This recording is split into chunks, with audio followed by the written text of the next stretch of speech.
અરે હું કેવડાવ્યું છે? જાહેર માર્ગ છે ને કે ગલીનો રસ્તો થોડો છે, બાપની પ્રોપર્ટી છે અહીંયા. કેવડાવ્યું છે ભાડા. હજારો ચૈતર વસાવા જેલમાં બેસવા માટે તૈયાર છે. અમે પોલીસના એ અધિકારીઓને કહેવા માંગીએ છીએ, તમારી આવી ખોટી એફઆઈઆરોથી, તમારી જેલોથી અમે ડરવાવાળા લોકો નથી. કામદારો માટે અમે લડ્યા છે, આજે પણ લડીએ છીએ અને ભવિષ્યમાં પણ અમે લડીશું. અને આ ઝઘડિયા પોલીસ લાજવાના બદલે ગાજી રહી છે અને ઉલટાનું અમારા પર, મારા સહિતના આગેવાનો પર 3 એફઆઈઆર કરી છે. આ 16 પરિવારના લોકોને ન્યાય આપવાનું કામ અમારું છે. એ ન્યાય અપાવીને રહીશું. એમની સાથે ક્યાંય અન્યાય નહીં થવા દઈએ. એ લોકોને મારે પૂછીને વાત કરવી છે, પણ મારે છે નહીં, આ લોકોને હાથે લેર ચાલુ છે એમ. પછી મારા પર આવી જાય કે આ ભાઈ તું એકલો જઈને અંદર જઈને હું કરી નાખ્યો એમ. હવે આ લોકો જે કહે એ પ્રમાણે કરી આપો. 23 તારીખે બનાવ બન્યો. કાલે જ ખબર પડી. મારી વાત તો ના ના સાંભળો, 23 તારીખે બનાવ બન્યો ને. સાંભળો રોનકભાઈ, સાંભળો, 23 તારીખે બનાવ બન્યો, બરાબર છે. આજે કઈ થઈ? 27 થઈ. 5 દિવસ થયા ને.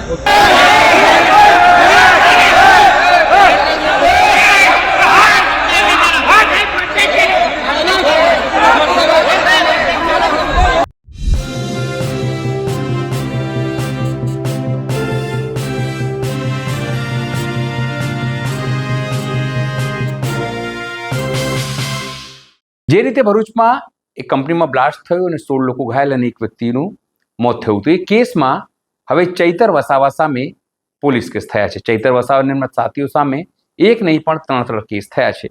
ત્યારે આ મુદ્દે ચૈતર વસાવાએ પોલીસ સામે બળાપો કાઢ્યો છે. તેમણે સ્પષ્ટતા સાથે સોશિયલ મીડિયામાં પોતાની વાત મૂકી છે. તેમણે કહ્યું છે કે જ્યારે અમે જિલ્લા પંચાયત જીત્યા, જ્યારે અમારી જીત થઈ, ત્યારે દબાવવા માટે આ તમામ પોલીસ કેસ થયું છે. તેમની માનીએ તો જ્યારે ભાજપ તેમને પોલિટિકલી ન હરાવી શકે એટલા માટે તેઓને હવે લીગલ કેસોમાં ફસાવીને તેમને બદનામ કરવા માંગે છે. પણ આદિવાસી જે પ્રજા છે તે તેમની સાથે છે. તેમણે કીધું કે તેઓ ડરશે નહીં, કેટલા પણ પોલીસ કરે આદિવાસીઓ માટે તેઓ જીવ પણ આપવા તૈયાર છે. નમસ્કાર, હું છું ચિંતામણી પુતણીલ પટેલ. સ્વાગત છે આપનું અમારા કાર્યક્રમમાં. આવો સાંભળીએ ચૈતર વસાવાએ આ મુદ્દે શું કીધું અને એ દિવસની સમગ્ર ઘટના શું હતી, ચૈતર વસાવાએ શું કર્યું હતું, એ પણ તમને વિડીયો સાથે દેખાડીએ. ઝઘડિયા જીઆઈડીસીની metropolitical chemical private limited company, જ્યાં 23મી તારીખના રોજ એમની બેદરકારીના લીધે આગ લાગી. 16 જેટલા કર્મચારીઓ ગંભીર રીતે દાઝી ગયા. એમાં 2 કર્મચારીઓના હમણાં મૃત્યુ થયા. અને એમના પીડિત પરિવારોની સાથે અમે કંપની પર એમના કહેવા પ્રમાણે અમે ગયા અને કંપનીને કીધું કે ભાઈ, આમને માનવતાની રીતે આપણે મદદરૂપ બનવાનું છે. એમની પોલિસી કે એમની કોઈ પણ વ્યવસ્થા આપણે કરી આપવાની છે. ત્યારે ત્યાંની પોલીસે 5 દિવસ સુધી કોઈ પણ જાતની એફઆઈઆર આ કંપની પર કરી નથી. અમે ગયા બાદ પ્રશાસન દ્વારા આ કંપનીને બંધ કરવા માટેની નોટિસ એમણે આપેલી છે ને સંતોષ માન્યો છે. સવાલ એ થાય છે, કોઈ પણ ઘટના ઘટે, કોઈ મૃત્યુ પામે તો પ્રાથમિક તારણ મુજબ એવી કંપની પર એફઆઈઆર કરવી પડે, 0 હોર્સથી એફઆઈઆર કરવી પડે અને જે પણ જવાબદારો છે એની તપાસ કરીને એમના પર યોગ્ય કાર્યવાહી કરવાની જોગવાઈ હોય છે, જે પોલીસ પ્રશાસન દ્વારા કરવામાં આવેલ નથી. અને આ ઝઘડિયા પોલીસ લાજવાના બદલે ગાજી રહી છે અને ઉલટાનું અમારા પર, મારા સહિતના આગેવાનો પર 3 એફઆઈઆર કરી છે. અને એ એફઆઈઆર પણ ગઈકાલના રિઝલ્ટ આવ્યા બાદ આજે કરી છે કે આ ચૈતરભાઈને પર એફઆઈઆર કરો એટલે એ ડરશે, દબાશે અને પછી આગળની કાર્યવાહી બધી ઠપ થઈ જશે અને અમે કંપનીવાળાને બચાવી લઈશું, એ પોલીસનું માનવું છે. ત્યારે અમે પોલીસના એ અધિકારીઓને કહેવા માંગીએ છીએ, તમારી આવી ખોટી એફઆઈઆરોથી, તમારી જેલોથી અમે ડરવાવાળા લોકો નથી.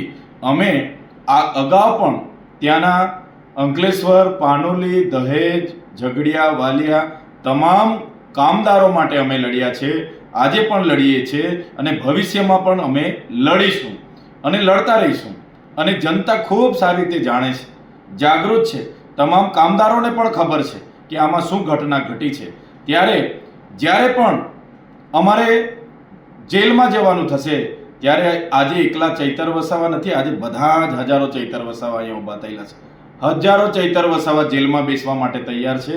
અને અમે આવનારા દિવસોમાં તમામ કામદારોને પણ અપીલ કરીશું અને જ્યારે પણ અમારે જેલમાં જવું પડશે, પૂરી તૈયારી સાથે જેલમાં જઈશું, જેલ પણ બેઠીશું પણ અમારું કામ જે કામદારોને ન્યાય આપવાનું છે એ ન્યાય અમે આપીને રહીશું.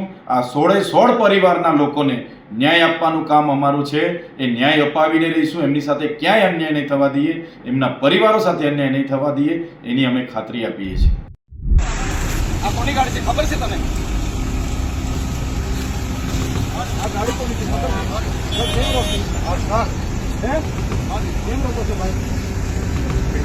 અરે હું કેવડાવ્યું છે? એમાં જાહેર માર્ગ છે ને કે ગલીનો રસ્તો થોડો છે. બાપની પ્રોપર્ટી છે અહીંયા. કેવડાવ્યું છે ભાડા. ચલાવો તો ભાઈ, એકની ગાડી રોકી છે ને. ઓ ભાઈ, એમએલએની ગાડી છે ને આ કઈ તારા બાપની પ્રોપર્ટી નથી.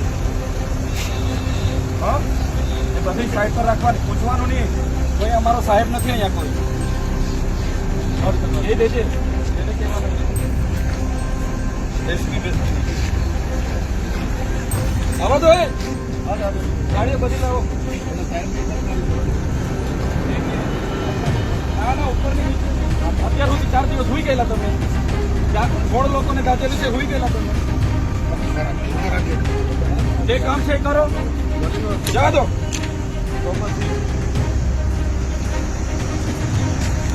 લાવો લાવો લાવો લાવો કોણ છે? હા લાવો.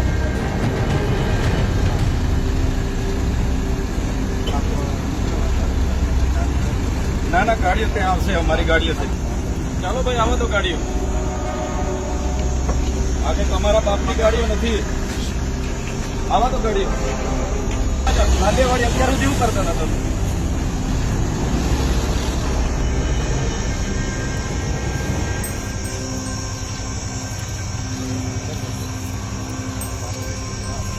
એ લોકોને મારે પૂછીને વાત કરવી છે, પણ મારે છે નહીં. આ લોકોને હાથે વકીલ ચાલુ છે એમ. પછી મારા પર આવી જાય કે આ ભાઈ તું એકલો જઈને અંદર જઈને હું કરી નાખ્યો એમ. હવે આ લોકો જે કહે એ પ્રમાણે કરી આપું.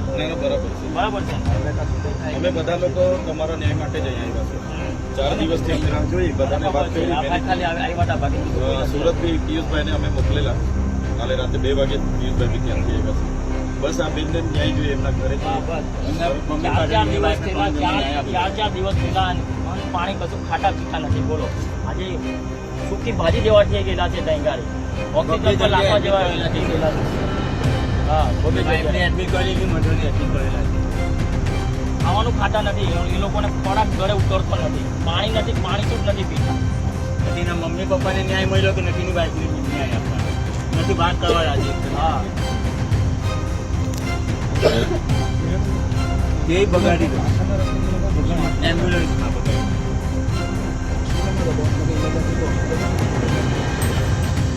ચાલો જગ્યા કરો. હવે આ લોકો જે કરે બોલાવી લો, બોલાવી લો ભાઈ. જે મેન માણસ હોય ને એને બોલાવી લો. બીજા ભાઈ જગ્યા ખાલી કરો આ બાજુ. આ સાહેબ પહેલી ચોખ્ખી વાત, અમે ન્યાય અપાવવા માટે આ તો આવ્યા. ન્યાય અપાવવા કીધું છે. હા, બોલાવી લો. પોઝિટિવ મહિનો છે. હા, બોલાવી લો. તમે અડધો કલાક કામ પર સાહેબ એ રીતના વાત કરી. 27 વર્ષની જોબ છે, હા. 25,000 પગાર છે. જે વધારે જે મળશે તે બરોબર. મારી વાત સાંભળી લો સાહેબ. હા, બોલો. વન ટાઈમ બી કીધું ને કે તમે એવલ ટાઈમ નથી કરો, અમે આપી બીજું આપણને હું જોઈએ છે. વન ટાઈમ જો કહેશે ને એ લોકો કે ભાઈ અમને આટલા તમે જોઈએ કહો છો. હું બતાવો છું. ના પણ આમાં કંપની હું આમ તો લઈ લઉં બાજુ. હા બસ સારું તો કંપની વાળાને બોલાવી લેવી. જો અમે છે ને, અમે કઈ અમારા સ્વાર્થ માટે નથી આવ્યા. બેનના એના માટે નથી એવા નથી અમારા. અમારું ન્યાય આપવાનું કામ છે. અમારે બીજી કોઈ બીજું ન્યાય આપવા માટે જ આવ્યો. ઉભા રહો, થોડીક વાર ઉભા રહો. હા ઉભા રહો, ઉભા રહો. બોલાવો પેલા મેનેજરને બોલાવો.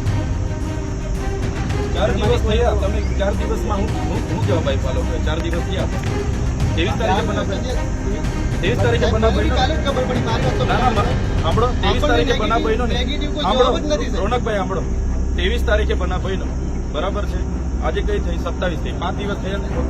તો કંપની મેનેજમેન્ટને આપણે 5 દિવસ સમય આપ્યો કે નથી આપ્યો? તો આપણે કઈ દમ મારવા આવ્યા છે? કીધું છે કે ભાઈ અમને પગાર હા એને બોલાવી લો, પૂછી લે, બોલાવી લો ભાઈ, બોલાવી લો.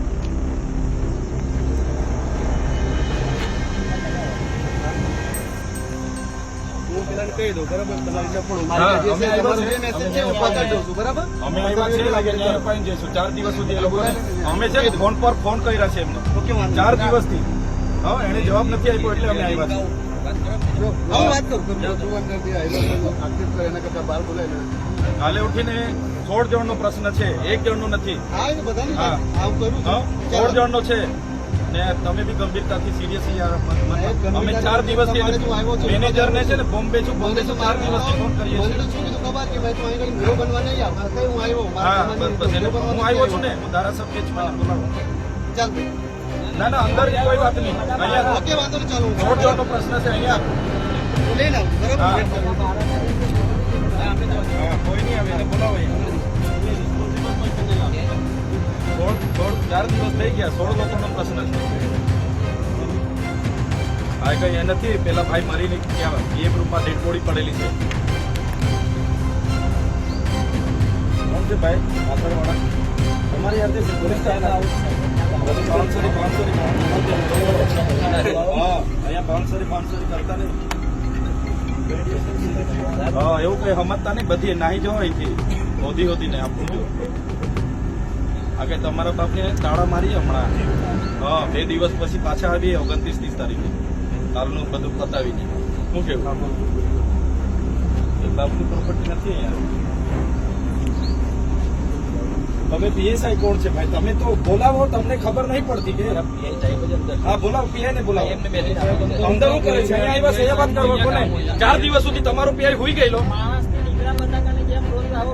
ના 4 દિવસથી તમારો પીઆઈ ઊંઘી ગયેલો. આજે દેખાયું એને તો તમારે સોર્ટ આઉટ કરી દેવાનું હતું ને. આજે અંદર બેસી રહેલા છે.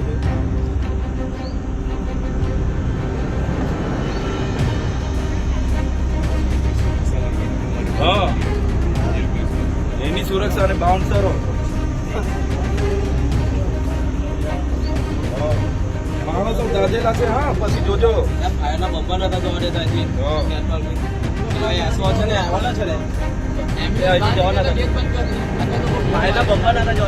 દરવાજે તો ગાડી જતી પછી ગયો થોડા ડેડ બોડીઓ લઈને અહીંયા બેસવાનું. હા આજે હું નિર્ણય આવે છે, જે રિઝલ્ટ બીજા જોઈ લે. બધી બોડીઓ અહીંયા લઈને બેસીશું એમ વાત કરતા. એક એસો આવેલો છે ફાયરના બંબાવેલો હતો.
નહીં ચડવાનું, વિડીયો ઉતારવા દો.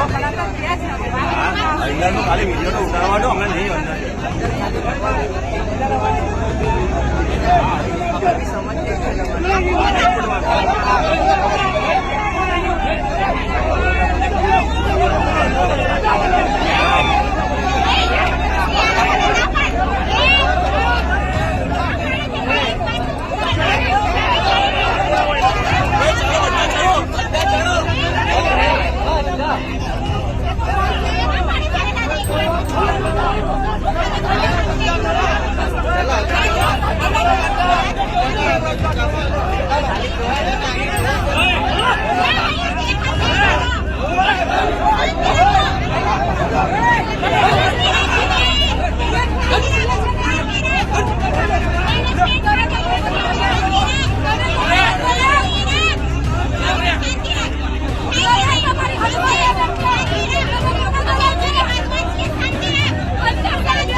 આ